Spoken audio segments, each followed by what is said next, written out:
સહજાનંદ સ્વામી મહારાજની જય,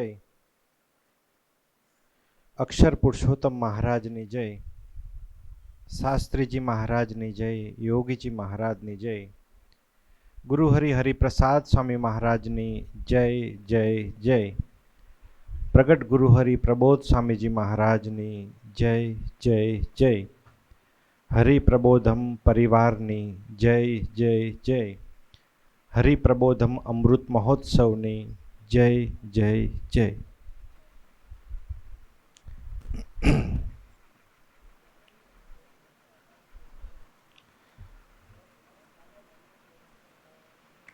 આપણે સૌએ સભાની શરૂઆતમાં સરસ કીર્તન સાંભળ્યા. જે કીર્તન ચેષ્ટારૂપનું હતું, વંદુ સહજાનંદ રસરૂપ. એ કીર્તનની રચના જ્યારે પ્રેમાનંદ સ્વામીએ કરેલી, જે આપણે અત્યારે સાંભળ્યું, તો એ કીર્તન સાંભળીને મહારાજ ખૂબ રાજી થઈ ગયેલા. આખું પ્રેમાનંદ સ્વામીએ મહારાજના શરીર પરનું જે અદ્ભુત વર્ણન કર્યું છે, કાન પર કેટલા તલ, બરડા પર કેટલા તલ, એ કેટલું સૂક્ષ્મ નિરીક્ષણ કર્યું હશે અને એનું કેટલું મનન ચિંતન કર્યું હશે, જેના ફળ સ્વરૂપે એ પોતે કીર્તન લખી શક્યા. એટલે જ્યારે કીર્તન મહારાજે પહેલી વખત સાંભળ્યું ત્યારે મહારાજ ખૂબ રાજી થયા અને પ્રેમાનંદ સ્વામીને નજીક બોલાવીને એમને ભેટ્યા અને પછી વાત કરતાં કહ્યું કે આપણે આટલું જ કરવાનું છે. એટલે પ્રેમાનંદ સ્વામી જ્યારે નીચે ઉતર્યા ત્યારે ગુણાતીતાનંદ સ્વામી બેઠા હતા. એટલે એમને ગુણાતીતાનંદ સ્વામીને કીધું કે તમે પણ થોડું સંગીત શીખી જાઓ ને, કારણ કે ગુણાતીતાનંદ સ્વામીને 300 કીર્તનો મોઢે હતા, 300 કીર્તનો કંઠસ્થ કરેલા. એટલે પ્રેમાનંદ સ્વામીએ ગુણાતીતાનંદ સ્વામી એવું કહ્યું કે તમે જો કીર્તન શીખી જાઓ, આવી રીતે બનાવતા સંગીત શીખી જાઓ, તો મને જેવો રાજીપો મળ્યો એવું તમને પણ મળે, એવું તમે મહારાજને કોને એમ. ત્યારે ગુણાતીતાનંદ સ્વામીની આંખમાં આંસુ આવી જાય છે. એટલે પ્રેમાનંદ સ્વામી તો વિચારમાં પડી જાય છે કે મારાથી એવું શું કહેવાય ગયું એમ. એટલે એ માફી માગે છે, કંઈ મારાથી તમને કંઈ કહેવાય ગયું, તમારી આંખમાં આંસુ કેમ. ત્યારે ગુણાતીતાનંદ સ્વામી એક વાક્ય કહે છે કે મારાથી એવું ડહાપણ મહારાજને ના કરાય એમ. મહારાજની જે અભિપ્રાય હોય, અનુવૃત્તિ હોય એ પ્રમાણે મારે જીવવાનું, પણ મહારાજને હું આવું ડહાપણ ન કરી શકું કે મારે આવું શીખવું છે. 1 સેકન્ડના લાખમાં ભાગમાં પણ મહારાજની અભિપ્રાય અને અનુવૃત્તિ અમે ક્યારેય ચૂક્યા નથી એમ. અને આ વાત જ્યારે પ્રેમાનંદ સ્વામીએ સાંભળી ત્યારે એ પોતે ગુણાતીતાનંદ સ્વામીને નમી પડ્યા અને કહ્યું કે હું ભલે આટલા કીર્તનો બનાવું, પણ તમે જે ભાવનાથી જીવો છો, તમે જે મહારાજની અભિપ્રાય અનુવૃત્તિ પ્રમાણે જીવો છો, એનું હજુ સુધી મને એવી સૂઝ પડી નથી એમ. તો તમે મારા માટે મહારાજને પ્રાર્થના કરજો. એના એ જ ગુણાતીત આપણને ગુરુ હરિ પ્રબોધ સ્વામીજી સ્વરૂપે મળ્યા છે. જે ગુણાતીતાનંદ સ્વામી મહારાજની અનુવૃત્તિ 1 સેકન્ડ પણ ચૂકતા નહોતા. અને આપણને સૌને ખબર છે કે એના એ જ પ્રબોધ સ્વામીજી હરિપ્રસાદ સ્વામીજી મહારાજની અનુવૃત્તિ 1 સેકન્ડ પણ ચૂક્યા નથી. અને એ હરિપ્રસાદ સ્વામીજીનું જે જીવન ભાવના હતી, એમને આપણી પાસે જેવું જીવન જીવડાવવું હતું એ જીવન જીવી શકીએ એના માટે અત્યારે પ્રબોધ સ્વામીજી રાત દિવસ દાખલો કરે છે. જે રીતે ગુરુહરિ પ્રબોધ સ્વામીજી મહારાજ હરિપ્રસાદ સ્વામીજી મહારાજનું મનન ચિંતન કરે છે, એમના એક એક સેકન્ડોમાં ડૂબેલા રહે છે, તો એમને એવું છે કે આપણે પણ એમના સમાજ છીએ, એમના યોગમાં આવેલા આપણે બધા ભક્તો, તો એમના જેવું મનન ચિંતન આપણે પણ કરી શકીએ ને, એવું એ આપણી પાસે આલોચ રાખે છે. ગુણાતીતાનંદ સ્વામીની વાતોમાં 3જા પ્રકરણની 65મી વાતમાં ગુણાતીતાનંદ સ્વામી કહે છે કે સ્વામી એક હરિજનને બોલાવીને કહ્યું છે, દર્શન કર ને આ દેહ તો તારા સારું રહ્યો છે, કેમ જે કાળ તો આંટા ખાતો રહે છે. એમ કહીને બોલ્યા છે, આવા સાધુથી નોખા પડીએ ત્યારે નરકમાં પડ્યા જેવું દુઃખ થયું જોઈએ. ને એવું દુઃખ નથી થતું ત્યાં સુધી સત્પુરુષમાં જીવ બંધાણો છે ક્યાં? પોતાની વાત કરતાં કહે છે કે આવા સાધુ એટલે પોતાની તરફ વાત કરતાં કહે છે કે એનાથી નોખા પડીએ ને ત્યારે નરકમાં પડ્યા હોય એટલું દુઃખ થવું જોઈએ, અને એટલું દુઃખ નથી થતું ત્યાં સુધી આપણો જીવ બંધાણો નથી. એટલે નોખા પડે એટલે આપણે એવું નહીં માનવાનું કે હવે તો પ્રભુ સ્વામીજી અમેરિકા છે, કેનેડા છે તો નોખા છીએ, એવું નથી. અહીંયા રહીને, અહીંયા બેસીને પણ આપણે એમની સાથે રહેવાનું છે, એવી વાત ગુણાતાન સ્વામી આપણને કરે છે કે તમે જ્યાં હોય ત્યાં મને તમારી એક એક સેકન્ડ જોડે રાખી શકો છો. અને એમનું મનન ચિંતન ભૂલ્યા, એમની સ્મૃતિ ભૂલ્યા એટલે આપણે એમનાથી નોખા થયા. અને કદાચ નોખા થયા તો પણ જો આપણે નરકમાં પડે જેવું દુઃખ ન થાય તો ગુણતાન સ્વામી કહે છે કે ત્યાં સુધી આપણો જીવ બંધાણો જ નથી એમ. અને પછી વાત કરતા ગુણતાન સ્વામી કહે છે ને જ્યાં સુધી સત્પુરુષમાં જીવ બંધાણો નથી ત્યાં સુધી લોક ભોગ ને દેહ તે રૂપ થઈ જવાય છે. એમ કહીને બોલ્યા છે, પોતાના જીવનનું દર્શન કરાવતા કહે છે કે પોતે કેવું જીવન જીવે છે કે અમારે તો હજારો ક્રિયા કરાવવી પડે. અત્યારે આપણા માટે મિશન ડબલની હોય, આપણા પ્રાર્થના હોલની સેવા હોય, હરિપ્રબોધમ ધામની સેવા હોય, કેટલી બધી સેવા હોય. અમારે તો હજારો ક્રિયા કરાવવી પડે, પણ આંખ મીચીને ઉઘાડીએ એટલી પળ જો ભગવાન વિસરાય તો તાળવું ફાટી જાય. વિચારીએ, ખાલી આંખ મીચીને, ગુણાતાન સ્વામી કહે છે કે અમે આંખ મીચીને ઉઘાડીએ એટલી સેકન્ડ પણ જો મહારાજની સ્મૃતિ અમે ભૂલી જઈએ તો તાળવું ફાટી જાય, એવું અમને દર્દ થાય. ત્યારે પૂછ્યું છે, હજારો ક્રિયા કરાવો ને તેલ ધારાની પેટે ભગવાનને અખંડ રાખો, એમ તે કેમ રહે? ત્યારે સ્વામી બોલ્યા છે, તમે તમારો દેહ વિસારો છો? ત્યારે કહ્યું છે, ના મહારાજ. પછી સ્વામી બોલ્યા છે, જો તમે તમારો દેહ વિસારો તો હું મહારાજની મૂર્તિ વિસારું. કેમ છે? જેમ માછલું છે તેમ જળમાં હાલે ચાલીને ક્રીડા કરે તેમ અમે બોલીએ ચાલીએ ક્રિયા કરીએ, પણ ભગવાનને મૂકીને તો કોઈ ક્રિયા કરીએ જ નહીં. ને જેને એવું ન જણાય તે તો મોટાને વિશે પણ દોષ પરઠે છે. પોતે હેરાન થાય છે ને બીજાને હેરાન કરે છે. તે દોષ જોનારો કોટી કલ્પ સુધી નિવૃત્તિ પામતો નથી. એ સિદ્ધાંત વાત છે. આ વાતના માધ્યમથી ગુણતાન સ્વામી આપણને એવું કહેવા માગે છે કે ભલે તમે મારી જેમ તમે એક એક સેકન્ડ મહારાજની સ્મૃતિ ના રહી શકો. સ્વામીજી કહેતા હોય કે જમતી વખતે આપણે જ્યારે જમતા હોય તો 10 મિનિટ જમીએ, 15 મિનિટ જમીએ, તો સ્વામીજી કે હું તમારી પાસે અપેક્ષા નથી રાખતો કે 15 મિનિટની હરેક સેકન્ડ તમે મહારાજને સંભાળો, પણ તમે 15 મિનિટમાં 1-2 મિનિટ તો સંભાળો. જ્યારે જમવાનું શરૂ કરીએ ત્યારે મહારાજની સ્મૃતિ કરીને જમવાનું શરૂ કરીએ. એ મહારાજ પચાવનાર તમે છો, જમનાર તમે છો. કોઈક સારી વાનગી હોય ત્યારે મહારાજને સંભાળીએ કે મહારાજ આમાં સ્વાદ મૂકનાર તમે છો. એવો સ્વામીજીનો પ્રસંગની સ્મૃતિ કરીએ કે સ્વામીજી જમતા હતા અને રીંગણાનું શાક કે એવું કોઈક શાક હતું અને એનો ટેસ્ટ સરસ આવ્યો અને સ્વામીજી કહે છે કે મને એક વખત 1 સેકન્ડ વિચાર આવી ગયો કે આ શાકનો સ્વાદ સરસ છે. બીજી સેકન્ડે ઊભા થઈને હાથ ધોઈ નાખ્યા કે મને આવો વિચાર કેમ આવ્યો કે આ શાકનો ટેસ્ટ આટલો સરસ છે. સરસ તો એક યોગીજી મહારાજ છે. મારે એ વિચારમાં, એ મનન ચિંતનમાં રહેવું જોઈએ. તો એવા મનન ચિંતનના પ્રસંગો આપણે ભલે એ કક્ષાએ સ્વામીજીની જેમ આપણે ઊભા નહીં થઈ શકીએ કે આવું મને હવે તો મારે એટલું કક્ષાએ સ્વામીજી અપેક્ષા નથી રાખતા, પણ તમે પ્રસંગને યાદ તો કરો કે સ્વામીજી તમે કેવી જાગૃતતાથી જીવ્યા. ખાલી એક ટેસ્ટ સારો હતો તો તમે ઊભા થઈને હાથ ધોઈ નાખ્યા હતા. તો અમારે તમારી સ્મૃતિમાં ડૂબવું છે. તો ભગવાન આપણી પાસે એવી અપેક્ષા નથી રાખતા, પણ તમે આટલું કરશો ને તો પણ ભગવાન માની લેશે કે તમે 100% કર્યું. કારણ કે આપણી લિમિટેશન બધી ભગવાનને ખબર છે, પણ ભગવાન કહે છે કે 2 મિનિટ તો યાદ રાખો, 2 મિનિટ તો મારા પ્રસંગની સ્મૃતિ કરો. એવા કેટલા પ્રસંગો આપણે કથા વાર્તાના માધ્યમથી બ્રહ્મવિહારી સ્વામીએ કેટલા પારાયણમાં મનન ચિંતન કરીને આપણું એવું ભાથું પીરસ્યું છે. પ્રબોધ સ્વામીજી મહારાજ તો એવું કહેતા કે કદાચ મારે કાયમ હરિધામ રહેવાનું થાત તો મને કોઈ વાંધો નહોતો, કારણ કે કદાચ બીજું તો એટલું બધું પ્રેશર નાખત ને બધા રિસ્ટ્રિક્શન નાખત તો કે આખો દિવસ શું કરત કે હું આખું વિચરણમાં જ્યારે પ્રદક્ષિણા ફરું ને ત્યારે સ્વામીજી એક જગ્યા એવી નથી કે એ જગ્યાની સ્મૃતિ ન આપી હોય. એ નીમવનમાં સ્મૃતિ હોય, અમરીશવરમાં સ્મૃતિ હોય, મંદિરમાં સ્મૃતિ હોય, હરિ સ્મૃતિ દરેક જગ્યાએ 5 ડગલા ચાલુ ને તો ત્યાં મને સ્મૃતિ આ જગ્યાએ ઊભા રહીને સ્વામીજીએ સ્મૃતિ આપી હોય. થોડા 5 ડગલા ચાલુ તો સ્વામીજી અહીંયા નીચા નમીને કોઈ કચરો ઉપાડ્યો હોય એ સ્મૃતિ મને યાદ આવે. થોડે 5 ડગલા ચાલુ તો સ્વામીજી કોઈક હરિભગત સાથે વાત કરતા હોય ને 10 મિનિટ ઉભા રહ્યા હોય એ સ્મૃતિ યાદ આવે. તો એક ડગલે ડગલે મને સ્વામીજીની સ્મૃતિ આવે છે.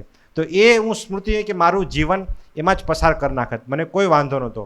પરંતુ આપણા સૌની આત્માની યાત્રા આગળ ચાલે, આપણે સૌ પણ નિર્વિઘ્ને કોઈના પ્રેશર વગર ભગવાનની સ્મૃતિ કરી શકીએ એટલા માટે આપણા સૌના માટે ગુરુહરિ એવીડીની ધરતી પર પધાર્યા છે. તો હવે આપણી ફરજ છે, હવે કોઈ એવું રિસ્ટ્રિક્શન રહ્યું નહીં, હવે આપણે નિશ્ચિંતતા છે. તો આપણે ગુરુહરિને સંભાળવા છે. જેમ સ્વામીજી એક સેકન્ડ ગમે ત્યાં જાય અને કોઈ સારી વસ્તુ હોય, કોઈ સારું રહેવાનું ઘર હોય, કોઈ ફેસિલિટી આપી હોય તો તરત જ એમનું મન તો હરિપ્રસાદ સ્વામીજીની સ્મૃતિમાં એ ડૂબી જાય. એમ આપણે પણ પ્રાર્થના કરવી છે કે સ્વામીજી, ભલે હું હરેક સેકન્ડ સ્વામીજીની જેમ આપની જેમ તમારી સ્મૃતિ ન કરી શકું, પરંતુ થોડી વારે એવા આપના મનન ચિંતનના પ્રસંગોમાં હું ડૂબેલો રહું. આપ જ કરતા આવતા છો, આપ જ કલ્યાણકારી છો, આપ મારા ક્યારે અહિત નહીં કરો. નાના મોટા પ્રસંગો આપણા જીવનમાં બનવાના જ છે. આપણે ઘણી વખત સભા ભરીએ છીએ, વર્ષોથી સભા ભરતા હોય, 5 વર્ષથી સભા ભરતા હોય, 10 વર્ષમાં સભા ભરતા હોય, તો પ્રસંગો તો મૂકવાના છે. પરંતુ એક પ્રશ્ન આપણને બધાને થાય જ, જ્યારે પ્રસંગો ભગવાન મૂકે ત્યારે એક પ્રશ્ન થાય કે ભગવાને મારી સાથે આવું કેમ કર્યું. એ બધાને વિચાર આવે, હું આટલો સરસ સભા ભરું છું, ભજન કરું છું, મારી સાથે આવું કેમ કર્યું. પણ ત્યારે એવું નથી માનતા. ત્યારે આપણે ભૂલી જઈએ છીએ ભગવાન તો કરુણાનિધિ છે, ભગવાન કલ્યાણકારી છે. સરસ ચાલતું હોય, સરસ જોબ ચાલતી હોય અને કદાચ જોબમાંથી રિઝાઇન આપવું પડે, કોઈક દીકરાને સારા માર્ક્સ આવતા હોય તો પછી એને કોઈ એક્ઝામમાં એટીકેટી આવે, કોઈ સરસ આપણે બિઝનેસ કરતા હોય તો એમાં નુકસાન જાય, કોઈ ખેડૂત હોય તો સારો પાક ચાલતો હોય, બધું સરસ ચાલતું હોય ને ખેતીમાં નુકસાન થાય. આપણે સૌને ખબર છે કે સુરતમાં પૂર આવ્યું તો કેટલા બધા લોકોને આખા 20 વર્ષથી કમાતા હોય તો બધી ઝીરો થઈ ગયું. ઘણાને એવું થાય કે સારું જોબ કમાતા હોય ને 1 વર્ષની આવક છે ઝીરો થઈ જાય. તો એવું પ્રશ્ન થાય કે ભગવાને મારી સાથે આવું કેમ કર્યું. ત્યારે સ્વામીજી કહે છે કે નિરંતર આપણે આપણી જાતને માનવાનું કે ભગવાન મારું ક્યારે અહિત નહીં કરે. એક કલર કામ કરનારો વ્યક્તિ હતો અને એ કલર કામનું એને આખો દિવસ જોબ હતી, બધાને કરે, નાની નાની દુકાન હોય, કોઈનું ઘર હોય, તેમાં કલર કામ કરે અને એનું ગુજરાન ચલાવે. હવે એટલું દિલથી એ પોતે કલર કામ કરતો તો ધીમે ધીમે એને સારા ઓર્ડર મળવા માંડ્યા. એનું જેમ જેમ ખ્યાતિ વધતી ગઈ એમ એને સારા ઓર્ડર મળવા માંડ્યા. પછી જેમ જેમ નામના વધતી ગઈ તો ભગવાનની કૃપાથી એને બહુ મોટો પ્રોજેક્ટ મળે છે. એક મોટો બિલ્ડર હશે તો એને એવું કીધું કે મારે તારું મેં કામ જોયું છે, બહુ મેં તારા વખાણ સાંભળ્યા છે ને તું સારું કલર કામ કરે છે, તો મારે તને એક મોટો કોન્ટ્રાક્ટ આપવો છે ને એના બદલામાં તને લાખો રૂપિયા મળે એવું છે. પહેલાંમાં કદાચ મળે તો 20-25 હજાર મહિના મળતા હોય કે 50,000 મળે, આમાં તો લાખો રૂપિયાનો કોન્ટ્રાક્ટ મળે એવું હતું. તો પહેલાં એ કીધું કે હા હું રેડી છું એમ. તો એ કે 50 માળનું બિલ્ડિંગ છે અને 50 માળના બિલ્ડિંગમાં તારે કલર કામ બહારથી આખું કલર કામ કરવાનો છે. તો કે હું રેડી છું કે ભલે કે તું જેટલો સમય લે, તને કે હું જેટલા રૂપિયા જોઈએ એટલા તને આ પ્રમાણે રૂપિયા આપીશ, પરંતુ નવું કન્સ્ટ્રક્શન થયું છે એટલે કે લિફ્ટ કેવું કશું નથી એમ, તારે જાતે ચડવાનું બધું કરવાનું, પણ એ તારા પછી જેટલા વર્કર હોય કે જે હોય તું, પણ એ કે તારે કામ પૂરું કરવાનું. તે કે હું ભલે કે જેટલી મુસીબત હશે હું પ્રયત્ન કરીશ એમ. તો પછી કામ ચાલુ કરે છે. 50 માળનું બિલ્ડિંગ હોય તો પહેલાં તો લિફ્ટ ના હોય તો ચડવું પડે, પણ આખું દોરડું હોય કે જેમાં આપણે લટકીને પણ આમ આખું કલર કામ કરી શકે એવી ફેસિલિટી તો હોય. 1 માળ થયો, 2 માળ થયો, 5 માળ થયા, 10 માળ થયા. રોજ એ સિન્સિયર આવે ને સરસ કલર કામ કરે. પછી 20-25 અને જ્યારે 50મા માળ આવ્યો, જે દિવસે 2-3 મહિના પછી 50મા માળનું આખું પોતે પગથિયે ચડીને ગયો, પછી આખું બિલ્ડિંગમાં લટકવાનું હોય, આખું બાંધેલું હોય એ લોકો ત્યાંની ટેકનિક પ્રમાણે. તો એને ચાલુ કર્યું કે ચલો હવે છેલ્લો માળ છે ને આ પૂરું થશે એટલે મને કે હવે કોન્ટ્રાક્ટના પૈસા મળશે, લાખો રૂપિયા મળશે એમ. એટલે પછી તો જેવું એ પોતે 50મા માળે ચડીને પ્રયત્ન કરે છે કે ચલો હવે હું પછીથી ચાલુ કરું એમ, તો જોયું તો પીછી નીચે રહી ગઈ હતી, એનું બ્રશ હતું એ નીચે રહી ગયું હતું એમ. તો એ કે હવે શું કરવું એમ, 50 માળે હું નીચે જાઉં પાછો આવું તો કેટલા કલાક નીકળી જાય, આખો દિવસ જાય, હવે શું કરવું એમ. તો એને વિચાર આવ્યો કે નીચેથી કોઈને કહું, કારણ કે દોરડા તો હોય, દોરડાથી બાંધીને પણ એ કોઈક નીચેથી આપી દે તો મોકલી શકે, કોઈને ચડવું ન પડે એમ.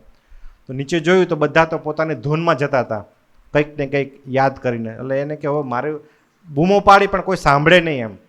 એટલે એને શું કર્યું કે પોતાની પાસે રૂપિયાના 10 રૂપિયાના થોડા સિક્કા હતા એમ, એ ઉપરથી નીચે નાખ્યા એમ. તો નીચે નાખ્યા તો કોઈ એક વ્યક્તિના હાથમાં, એક યુવકના હાથમાં આવ્યો ને જોઈને કે ચલો આજ તો આજે આ પૈસાની ચા નીકળી જશે એમ કહીને આગળ ચાલ્યો ગયો એમ. તો પેલો કે મેં તો પૈસા ઉપર જુએ એટલા માટે નાખ્યા હતા, તો નીકળી ગયો. પછી 10 રૂપિયાનો સિક્કો નાખ્યો એમ. તો એવી ધૂનમાં હતો બીજું કે ચલો આજે તો આખો દિવસમાં નાસ્તાનું થઈ ગયું એમ કહીને પોતે બોલતો બોલતો નીકળી ગયો એમ. હવે એની પાસે 500ની નોટ હતી એમ કે ચલો કે સિક્કા નાખ્યા કોઈ ન જુએ તો 500 નોટ નાખીશ કે કદાચ કોઈ જુએ છે કે આ ક્યાંથી ઉપર જોશે તો એને બોલાવીશ એમ. તો પછી 500 નોટ પણ નાખી એમ, વાળીને સીધી નીચે પડે એ રીતે એમ. તો એ પણ લઈને કોઈ ઉપર જોયું જ નહીં કે જો ભગવાનની કેટલી કૃપા એમ કહીને ભગવાનનો પાડ માનતા માનતા આભાર માનતા આગળ ચાલી ગયા. તો પેલો તો ગુસ્સે થઈ ગયો કે અરે કોઈ ઉપર જોતું જ નથી, બધા પોતાની ધૂનમાં જ ચાલ્યા જાય છે. પછી એને જે પોતે જ્યાં લટકતો હતો ત્યાં થોડા કાંકરી હતી, પથરા હતા થોડા મોટા ને એવું. તો કે સારું હવે કાંઈ કરવું પડશે. એટલે પછી એને કાંકરી લીધી અને જોરથી નીચે મારીને એક ભાઈના માથામાં લાગી, અને જેવી માથામાં લાગી તરત ઉપર જોયું એમ. અને પછી પેલા ઈશારો કર્યો કે મારું બ્રશ ભૂલી ગયો છું એ કે તું કે મને આપ એમ. તો પછી કેવી રીતે આપું, ક્યાં છે, એટલે બતાવ્યું કે આ રૂમમાં છે ને ત્યાં બેગમાં છે એમ. અને પછી તો એ આખા દોરડાથી બાંધી લે છે અને પછી એ બ્રશ પહોંચાડે છે એમ. પણ પેલો ભાઈ પૂછે છે કે તમે કે મને પથ્થર કેમ માર્યો? તે કે હું ક્યારનો પ્રયત્ન કરું છું કે રૂપિયાના સિક્કા નાખું છું, નોટ નાખી, પણ કે કોઈ જોયું નહીં એટલે પછી આવું થયું કે સારું કે બીજી વખત ધ્યાન રાખજે એમ. પણ પેલો ભાઈ તો નીકળી ગયો, પણ પેલાને વિચાર આવ્યો કે સારું મેં રૂપિયાના સિક્કા નાખ્યા, 10 રૂપિયાની નોટ નાખી, બધું નાખ્યું, 500 નોટ નાખી, કોઈ જોયું નહીં. પણ જ્યારે એ કે મેં કાંકરી નાખીને ત્યારે જોયું એમ. તો વિચારમાં એ પોતે બ્રશ કરવાનું, એ કલર કામ કરવાનું ચાલુ કરે છે કે ખરેખર આપણા જીવનમાં પણ આવું જ છે એમ. ભગવાન આપણને પૈસા રૂપી થોડા થોડા સુખ આપતા જાય છે. સરસ જોબ સેટલ કરી દે, બધું દીકરાનો ગોઠવાઈ જાય, સારી કોલેજ મળી જાય, ફોરેનનું ગોઠવાઈ જાય, PR મળી જાય, બધું ગોઠવાઈ જાય. પણ ભગવાનને એવું લાગે કે હું આના પૈસા આપું છું છતાં ઉપર જોતો નથી. એટલે ભગવાને બહુ દિલ પર પથ્થર મૂકીને પછી એક પથ્થરો મૂકે છે. પથ્થરો એટલે પ્રસંગ મૂકે છે કે આ મને ભૂલી ગયો છે, આટલું સરસ મેં કરુણા કરીને સરસ તંત્ર સેટ કરી આપ્યું પણ મને ભૂલી ગયો છે. એટલે ભગવાન એક પ્રસંગરૂપી પથ્થર નાખે છે અને પછી આપણે એમની તરફ વાળવા માટે કે હવે મારી સામે ક્યારે જીવવું. એટલે ભગવાનને બિલકુલ ઈચ્છા નથી હોતી, પરંતુ એ એમની તરફ ખેંચવા માટે કંઈક નાના એવા પ્રસંગ મૂકે. એ શરીરમાં રોગ મૂકે, એ જોબમાં કાંઈ નુકસાન થાય, કંઈક નાના મોટો એક્સિડન્ટ થાય, કંઈક એટીકેટી આવે, આપણે કંઈક નાના મોટા નપાસ થાય, બિઝનેસમાં લોસ આવે, કંઈક ને કંઈક એ મૂકે છે. પણ મૂકે છે ત્યારે આપણે એવું નહીં માનવાનું કે ભગવાન હું તો સભા ભરું છું, મારી સાથે આવું કેમ. ભગવાન એટલું જ કહે છે ત્યારે તમે એટલું જ વિચારો કે ભગવાન તમે મારા ઉપર ઉપકાર કર્યો છે કે તમે તમારી નજીક ખેંચવા માટે હું તમને તમારી સ્મૃતિ ભૂલી જતો હતો. હું વ્યવહારમાં એટલો બધો ડૂબી ગયો હતો કે તમારી સ્મૃતિ, તમારું ધ્યાન, તમારું મનન ચિંતન મારાથી જોઈએ એવું થતું નહોતું. પરંતુ આપે કૃપા કરીને આ પ્રસંગરૂપી પથ્થરરૂપી પ્રસંગ મૂકીને મારા આત્મા પર બહુ મોટી કૃપા કરીને હવે હું તમારા તરફ ધીમે ધીમે વળી શકું. એટલા માટે પછી આપણે કોની પાસે જઈએ? જેને પથ્થર નાખ્યો છે એની પાસે જવું પડે. એટલે પછી આપણે બ્રહ્મયારી સ્વામીને લઈને પછી પ્રભુ સ્વામીજી પાસે જઈએ. પ્રભુ સ્વામીજીને આપણે પ્રાર્થના કરીએ. એટલે પ્રભુ સ્વામી એ તો દાસત્વની મૂર્તિ છે, એ બધું પૂછે, બધું ખબર હોય, કર્યું હોય એમને જ હોય. બંબાવાળાએ આગ લગાડી હોય ને પછી આપણે એવું કહીએ કે હવે આગ તમે ઓલવજો, એના જેવું જ થાય એમ. પણ પછી પ્રભુ સ્વામી તો આપણને એટલું જ કહે છે કે ભગવાનનું ભજન કરો, બ્રહ્મયારી સ્વામી સાથે દોસ્તી રાખો, ભજન કરો, મનન ચિંતન કરો, કથા વાર્તામાં ડૂબો. આટલું કરશો તો તમારામાં જે વ્યવહાર છે ને, ભરાઈ ગયો છે ને વ્યવહાર, એ ધીમે ધીમે નીકળી જશે અને પછી ભગવાનનો મહિમા એડ થશે. એટલે ઓટોમેટિક પછી ભગવાન પ્રસંગ એ ખેંચી લેશે. પણ આટલું જ આપણે કરવાનું છે. જેમ ગુણાત્યાન સ્વામી તો 1 સેકન્ડ પણ મહારાજની સ્મૃતિ ભૂલતા નહોતા. તો આપણે એટલું બધું અપેક્ષા નથી રાખતા, પરંતુ કંઈક નાની નાના અહીંયા આવતા હોય તો પ્રસંગનું મનન ચિંતન એ કરીએ. અહીંથી જઈએ ત્યારે બીજા કોઈ વ્યવહારનું આપણે અહીંથી જઈએ તો શું કરીશું? ચલો હવે ઘરમાં કાલનું શું, કાલે સોમવાર છે તો હવે આ જોબમાં જવાનું, અહીંયા જશું, આને અમારે આ પાર્ટીને આ વાત કરવાની, એ જ મનન ચિંતન થશે. પરંતુ એમાંથી કોક એવા હશે, 100માંથી 1 વ્યક્તિ એવો હશે કે ચલો આ પ્રસંગની સરસ વાત કરી, આ બ્રહ્મયારી સ્વામી સરસ પારાયણમાં વાત કરી હતી. એવા બહુ ઓછા હશે. અને એવા ઓછા વ્યક્તિ તરફ ભગવાનની દ્રષ્ટિ ખૂબ હોય, એવા ઓછા વ્યક્તિ પર ભગવાનનો અંતરનો રાજીપો હોય. તો આપણે એવા લિસ્ટમાં જવું છે કે ભગવાન આપણે નિરંતર સંભાળે, ભગવાન આપણું નિરંતર મનન ચિંતન કરે, ભગવાનનો અંતરનો રાજીપો આપણને મળે એવા આપણે સ્વામીજીના ડાયરીમાં, પ્રબોધ સ્વામીજીની ડાયરીમાં આવવું છે. તો વિશેષ કોઈ વાત નથી કરવી. સ્વામીજીના ચરણોમાં એક જ પ્રાર્થના કરવી છે કે સ્વામીજી આપે કરુણાએ કરીને અમને એવા સરસ લીડર્સ આપ્યા છે, એવા પ્રાદેશિક સંત બ્રહ્મવિહારી સ્વામી આપે છે જે નિરંતર અમને કથા વાર્તામાં ડૂબાડેલા રાખે છે. કેટલો સરસ પારાયણ કરે, અલગ અલગ ટોપિકના માધ્યમથી આપણને ગુરુહરિ પ્રબોધ સ્વામીજીનો હમણાં જ સરસ પારાયણ પણ થઈ ગયું હતું કે ભગવાનનો મહિમા. આજે કીર્તન ચાલતું હતું વંદુ સહજાનંદ રસરૂપ, ત્યારે અચાનક એક પ્રસંગની સ્મૃતિ થઈ આવી કે સ્વામીજીએ પણ જ્યારે આખી ચેષ્ટા હતી ત્યારે સ્વામીજીએ કહ્યું કે ભગવાનના ચરિત્રોનું મનન ચિંતન કરવું જોઈએ, પણ સાથે સાથે ભગવાનનો મહિમા કેટલો છે એ પણ આપણે સાથે લેવાનો.